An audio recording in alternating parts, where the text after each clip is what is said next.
This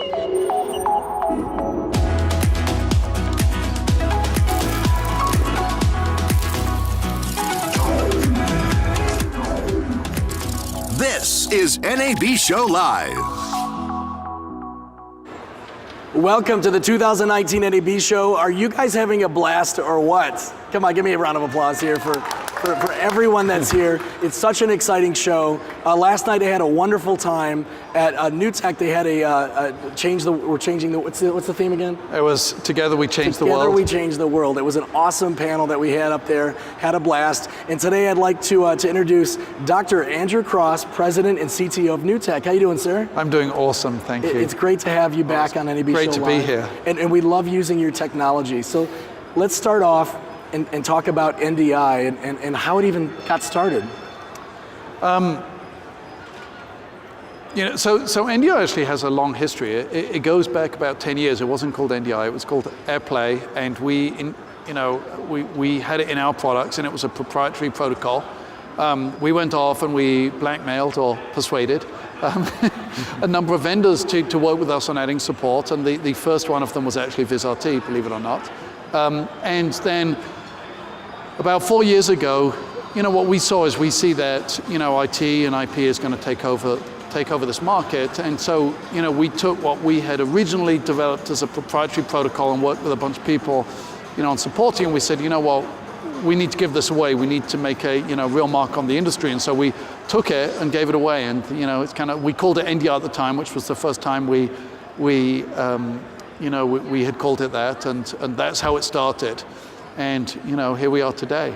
So last night I was just going into the panel, and I saw a press release come into my email, and it mentioned Sony. So let's talk about that. That's so exciting. A massive camera company like this. Yeah, this is a big deal. I mean, we obviously have worked with Panasonic. Panasonic have NDI support. So this year, Sony announced NDI support as well, which means that the two top brands of cameras, which both make amazing cameras, now support NDI, which is obviously a huge milestone. Really great, very exciting, and Sony have been just wonderful to work with on this. So where do you see NDI going? And that's a difficult question, right? Because you never know. No, it's not, and it is funny because I've been asked this a lot, and I think that it's tempting to think that, hey, we've got this, it's the standard, it's done, and that is just so far from being true. I think that our end goal is very clear. We want we need to be able to access any video feed from anywhere in the world. I mean, the real benefit of IP is it connects every digital device in the world together.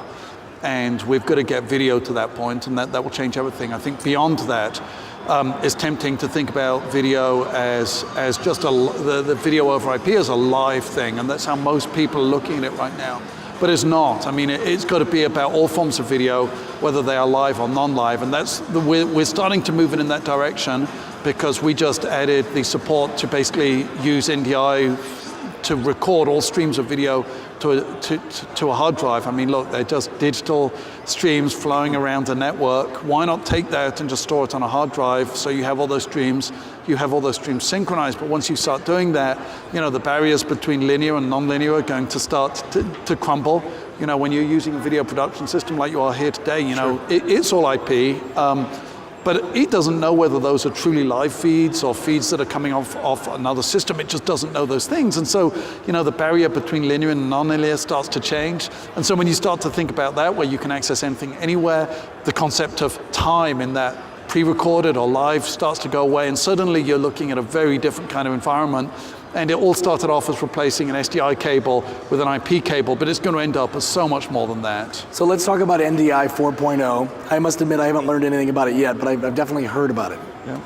So, sorry, I didn't hear your question. NDI 4.0? Yeah, NDI 4.0. So we announced that here at the show. Probably the biggest release we've made. I mean, we have done a lot of important things. I mean, it's faster, meaning you can do more channels. It's more efficient. Meaning that even at the same bandwidth, the video looks better, which is important. And we also, moved to full 16 bits per pixel precision, which is important because, one of the benefits of these software and, IT-based solutions is that they can be upgraded, they can be adapted without you needing to change, all your infrastructures. So we've gone from from being roughly equivalent to SDI to actually having higher precision than SDI. And so this is a big thing, and I think that there's a lot of uses for this high precision as we move towards HDR, but also there's a lot of people trying to do very creative things with these video feeds, like using it with Unreal Engine, which is something we now support, and you can now move the Z buffer over NDI, for instance. And so that means that you're starting to composite with alpha channel, composite with Z depth, and it just opens up so much more that you can do. We have made it much easier to build NDI into physical devices like cameras, and that to the end user right now doesn't mean a lot, but the fact that we've opened that up is actually probably going to be maybe more revolutionary than everything else, because it means that people making all sorts of small devices are now going to be able to natively support NDI very easily. That's big. We allow this recording. I mean, there's so much more. So I'll talk about our workflow and how amazed I am about it. So we are utilizing NDI technology, obviously in our control. We have dozens and dozens of devices. We have 9 Lumens NDI cameras. Yep. We have obviously the VMC1, the Video Mix Engine, yep. The 3-play, the input-output, the I/O module, and then that's all in this area, and then we have a podcast studio in the middle of Central Hall, C2730. I did not know that. So then I've got everything networked in. Wow. So I've got 3 cameras coming from over there to here, including audio over. That's over Dante, the audio, and then we have a post-production room upstairs, which we have an NDI camera as well. So we're all tied in. It's awesome. So it's funny that you say that, because something that I've noticed is that people put an IP system together and they start by using it as a replacement for SDI. And then once it suddenly feels different, doesn't it? Suddenly you're doing something different, and then you start thinking, well, we can have a podcast studio over there, and you can have an NLE room, and suddenly it starts to come together, and suddenly if you think, well, how would we go back and do that in SDI? You don't see a path back anymore. And that's been my experience, in the move to IP, because look, we should be honest, the real standard here is IP, not NDI or even 2110. I mean, they're all, the standard is IP.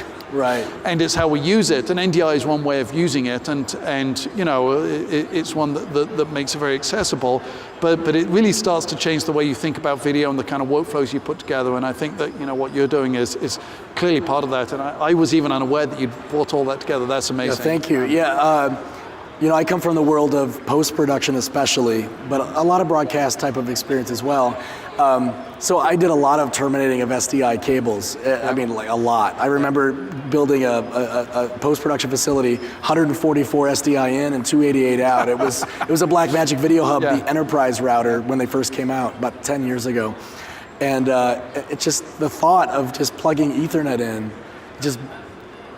at first it's confusing. You're thinking this isn't even possible, but it is. Do you have a SDI video router here? We do, but it's like less and less connections constantly. And IP solves that problem. The problem of routing goes away and just becomes, you don't think about it anymore. Right. You can actually just start creating. That's right. And you just, and this was our concept with NDI, which is that you can see any video source, so any receiver on the network can just see any sender, and so that it's kind of like routing is just built into this kind of cloud of data that's flowing around your network, and that's a very powerful concept that I think really starts to change the way people think about video. Cool. So let me ask you this, and maybe this is putting you on the spot. I'm not even sure if this is a thing. Fine. So in our podcast studio originally, we put the cameras in there. I thought, well, how am I going to get the audio back over here? And then I realized that the Lumens cameras actually have an audio input. And I thought, oh wow, I could do it that way. Yep.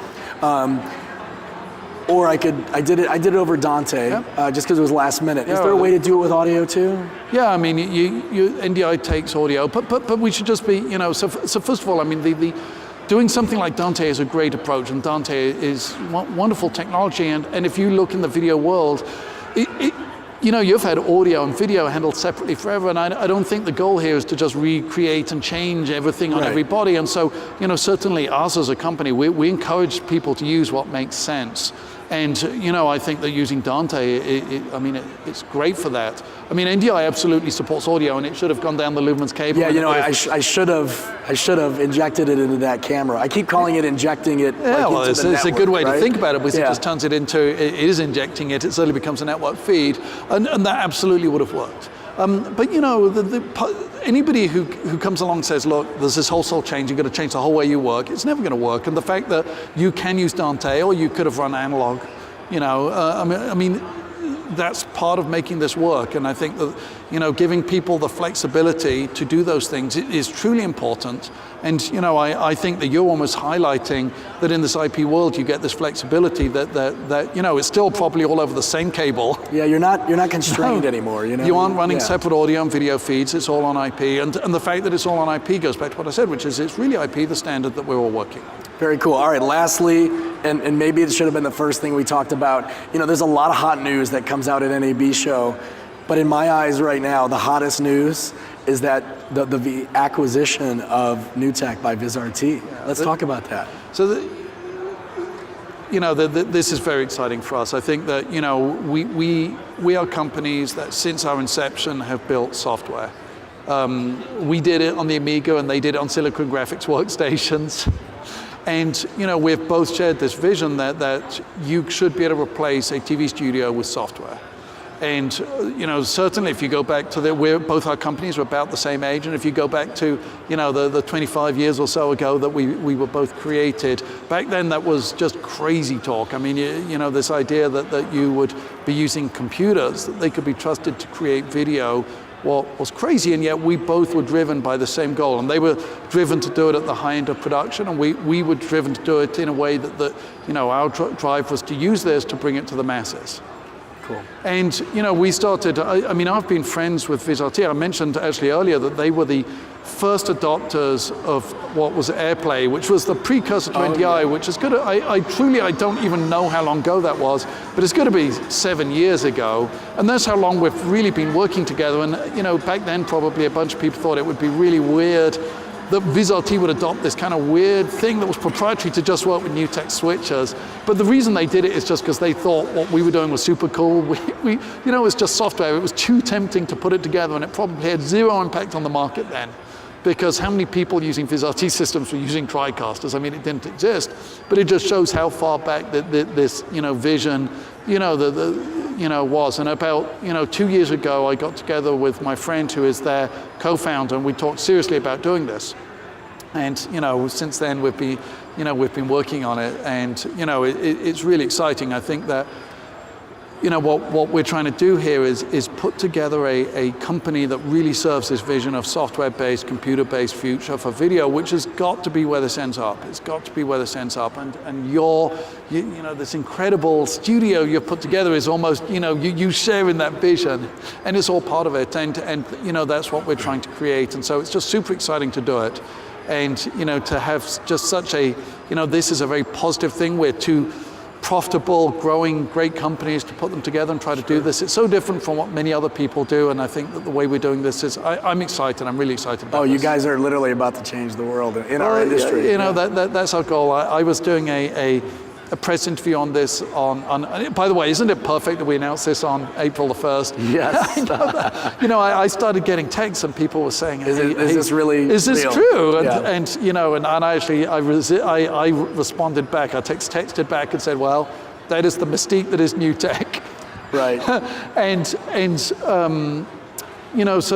So yes, I mean, this is exciting. And then I did an interview, and the journalist talked to me, just commented afterwards. He said, it's kind of like there was a race, and there was the starting gun, and only one company heard it. and I, I love quoting that because it's such a great quote now. And I think a lot of people get that IT is important, but I think that, philosophically, we are unique in the way we look at it. Sure. And as a company, a combined company, us and VizRT, really are quite unique in the way we're going to go about that market. And I hope, 10 years from now, we're looking back and thinking, gosh, yeah, we did make a difference. And that's our goal. Cool, and I must say I ran into Tim Jennison just about a hour ago. he actually took a selfie picture with me on his phone. Hey. I thought that was way cool. I was so honored. Of course. Tim's a great guy. He's a really cool guy. So I hope to go to your facility one day. Oh, you are invited. And see the whole staff. You know, everybody's welcome. All right. Come by. Again, good weather, good barbecue. All right. Dr. Andrew Cross, President and CTO of NewTek.